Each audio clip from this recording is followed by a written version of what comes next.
9ാം ക്ലാസ്സിലെ force and laws of motion എന്ന ചാപ്റ്ററിലെ NCERT എക്സസൈസ് നമ്പർ 7.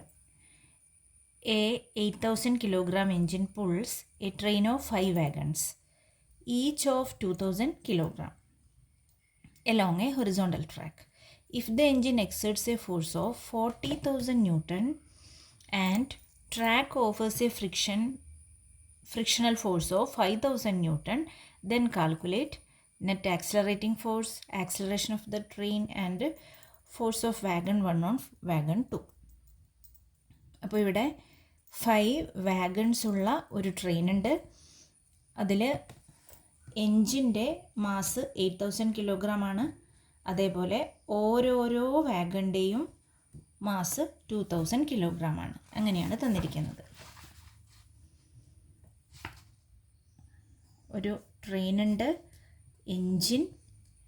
എൻജിൻ്റെ മാസ് എത്രയാണെന്ന് തന്നിട്ടുണ്ട്? 8,000 കിലോഗ്രാം. എൻജിൻ 8,000 കിലോഗ്രാം ആണ്. ഇതിൻ്റെ കൂടെ 5 വാഗൺസ് ഉണ്ട്. 5 വാഗൺസ്. അതിൽ ഓരോ വാഗണിൻ്റെയും മാസ് 2,000 കിലോഗ്രാം ആണ് അല്ലേ? ഓരോ വാഗണിൻ്റെയും മാസ് 2,000 കിലോഗ്രാം ആണ്. ഇങ്ങനെയാണ് തന്നിരിക്കുന്നത്. ഓക്കെ, ഇനി നമ്മളോട് ആദ്യം ചോദിച്ചത് what is the net accelerating force എന്നാണ്. അപ്പോൾ ഒരു കാര്യം കൂടി തന്നിട്ടുണ്ടായിരുന്നു. എന്താണ്?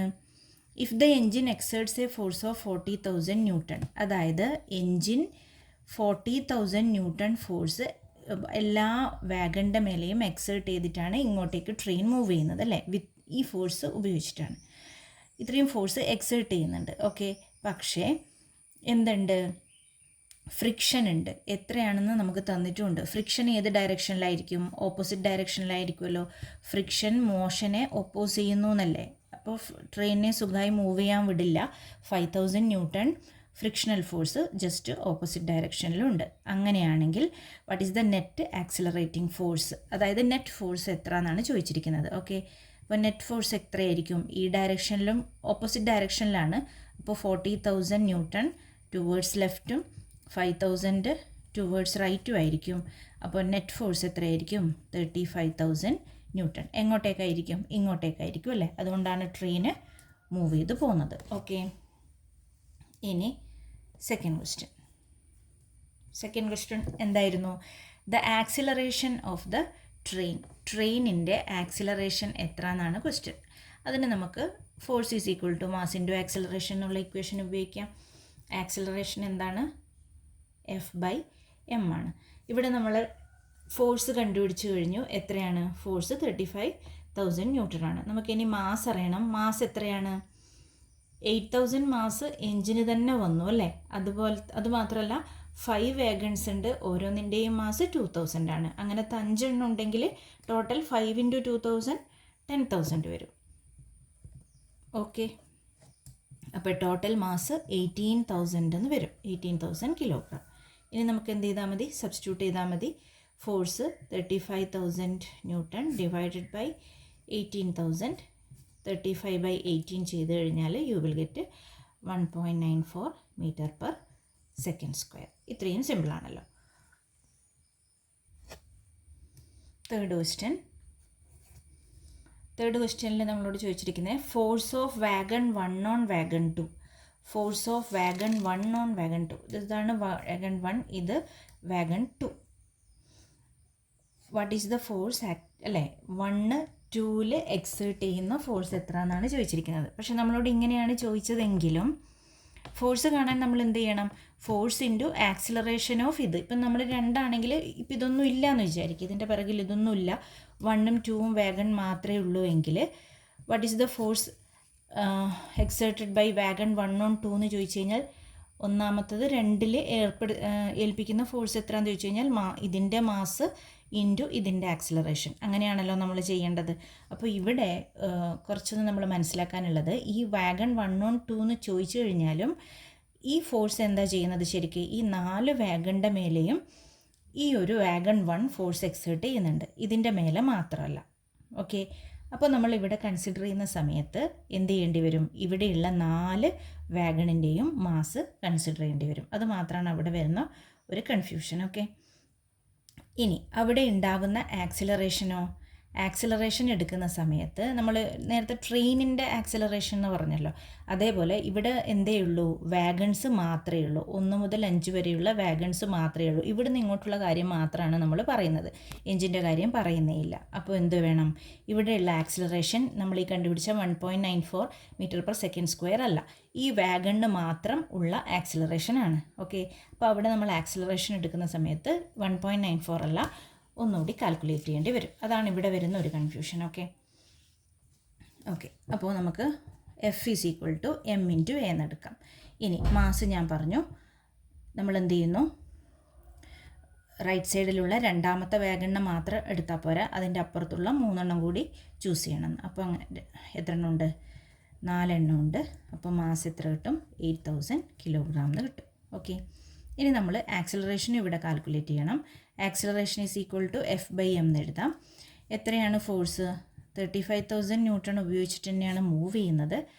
പക്ഷേ നമ്മളിവിടെ കാൽക്കുലേറ്റ് ചെയ്യുന്നത് ടോട്ടൽ ട്രെയിനിൻ്റെ ആക്സിലറേഷൻ അല്ല, വാഗൺസിൻ്റെ മാത്രം ആക്സിലറേഷനാണ്. അതാണ് വ്യത്യാസം കേട്ടോ.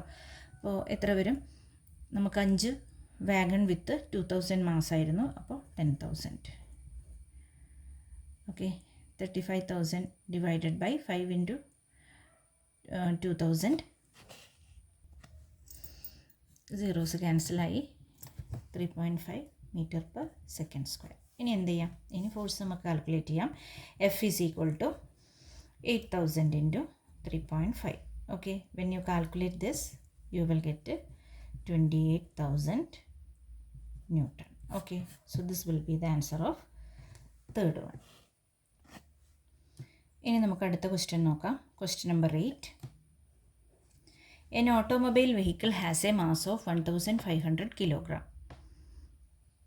What must be the force between the vehicle and the road if the vehicle is to be stopped with a negative acceleration of 1.7 m/s²? ഇവിടെ നമ്മളോട് ഫോഴ്സ് മാത്രമേ ചോദിച്ചിട്ടുള്ളൂ. വളരെ സിമ്പിളായിട്ടുള്ള ക്വസ്റ്റ്യൻ ആണ്. മാസ് തന്നിട്ടുണ്ട്, വെഹിക്കിള് സ്റ്റോപ്പ് ചെയ്യാൻ പോകുന്നു എന്നാണ് പറയുന്നത് അല്ലേ, അതുകൊണ്ട് തന്നെയാണ് ഇവിടെ ആക്സിലറേഷൻ നെഗറ്റീവായിട്ട് കൊടുത്തത്. ഓക്കെ, അപ്പോൾ നമുക്ക് കാൽക്കുലേറ്റ് ചെയ്ത് നോക്കാം. മാസ് എത്രയാണ് തന്നിട്ടുണ്ട്, 1,500 kg. ആക്സിലറേഷൻ നെഗറ്റീവ് ആക്സിലറേഷനാണെന്ന് പറഞ്ഞിട്ടുണ്ട്. So -1.7 m/s². എന്ത് ചെയ്താൽ മതി, ഫോഴ്സിൻ്റെ എക്സ്പ്രഷനിൽ സബ്സ്റ്റിറ്റ്യൂട്ട് ചെയ്യാം. m = 1,500 minus 1.7, you will get minus 2,550. Okay, 2,550 minus 2,550 Newton. This will be the force. Okay, force is in the opposite direction. Okay, so that the vehicle stops. ഇനി നമുക്ക് അടുത്ത ക്വസ്റ്റ്യനിലേക്ക് വരാം. വളരെ സിമ്പിളായ question. What is the momentum of an object of mass m moving with a velocity v? ഇതിൽ പ്രത്യേകിച്ച് പറയാനില്ല. മൊമെൻറ്റത്തിൻ്റെ equation നമുക്കറിയാം, P = m × v. Okay, then 10th question. Using a horizontal force of 200 Newton, we intend to move a wooden cabinet across a floor at a constant velocity. What is the frictional force that will exert on the cabinet? അതായത് 200 newton force ഉപയോഗിച്ച് നമ്മളൊരു wooden cabinet move ചെയ്യാൻ നോക്കുകയാണ് with a constant velocity. അപ്പോൾ ഇവിടെ constant velocity എന്ന് പറയുമ്പോൾ അവിടെ എന്തില്ല, ആക്സിലറേഷൻ ഇല്ല. ഓക്കെ, അവിടെ ആക്സിലറേഷൻ ഇല്ല എന്നർത്ഥം. ആക്സിലറേഷൻ ഇല്ല എങ്കിൽ അവിടെ എന്തില്ല, ഒരു ആക്സിലറേഷൻ അല്ലെങ്കിൽ മൂവ്മെൻറ്റ് ഉണ്ടാക്കുന്ന ആക്സിലറേറ്റിംഗ് ഫോഴ്സ് അവിടെ ഇല്ല. Okay, we intend to move a wooden block floor at a constant velocity.